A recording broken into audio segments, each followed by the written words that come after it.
But again, he knew that he was no Bruce Lee. After all, he wasn't trying to bring peace to the Middle East. He just wanted a date. If only he was a bit more direct, he could probably have coffee with her.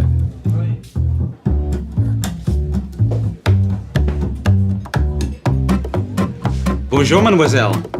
I believe we've met before. You come here often? Yes, absolutely yes. May I offer you a little cup of coffee? No, thanks. I like to be alone when I read. Go chase girls somewhere else. What? Perhaps that was a little too direct. If only he were a bit more subtle, then she might show some interest.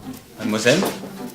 Mademoiselle, aren't you this girl that's working in this boutique in Montmartre? Yes? I've been coming to your shop for 2 years now. Just in the hopes to see you for a few seconds. What do you mean? You know what I mean. I think about you all the time. You're haunting my nights. What? Are you a psycho or something? I can't even get a cup of coffee? Stalker! He didn't want to come off as crazy. He would never go dashing up to her like that. He knew. Oh yes, he knew. If only he was just a tad cooler, then she would fall for him.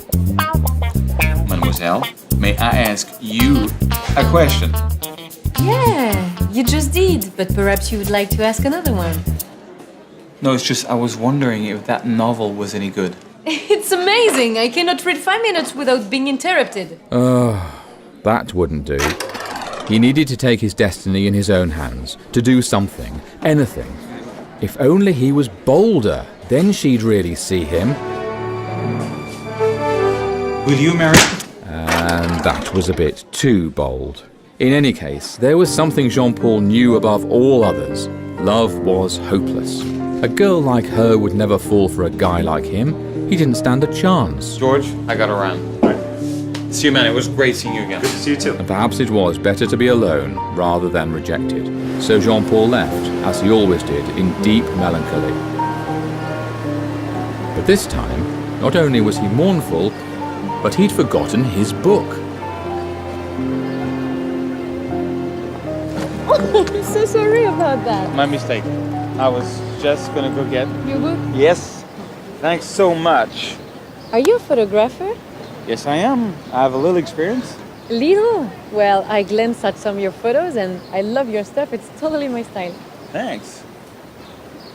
Do I know you? Have you ever been to my store? Maybe once or twice? Oh yeah, I remember now. It's more than once or twice. You must be a huge fan of my store. Well, not just the store. Let's have a walk, if you don't mind the company. I would love to. I'm going this way. Okay, let's go. Thanks. So, Look at that! Who would have guessed? Jean-Paul finally discovered that falling in love didn't have to be a bunch of complex nonsense. If only you can simply be yourself. Je rêve d'un bonheur ordinaire, je voudrais rencontrer ta mère, j'aimerais faire des choses avec toi, mais je ne peux pas, je voudrais te dire combien je t'aime, te réciter quelques poèmes. J'aimerais te dire que quand t'es là, rien d'autre n'a plus d'importance, c'est dans tes yeux que je me noie. Et l'amour a ce goût intense, mais entre vouloir et pouvoir, il y a ce gouffre qui nous sépare. La place est prise, je ne reste pas. J'ai bien compris la dernière fois, mais serre-moi, oui serre-moi contre toi. J'aimerais qu'on s'en aille en voyage, visiter d'autres paysages. Je voudrais aller au cinéma, manger des glaces au chocolat, t'embrasser.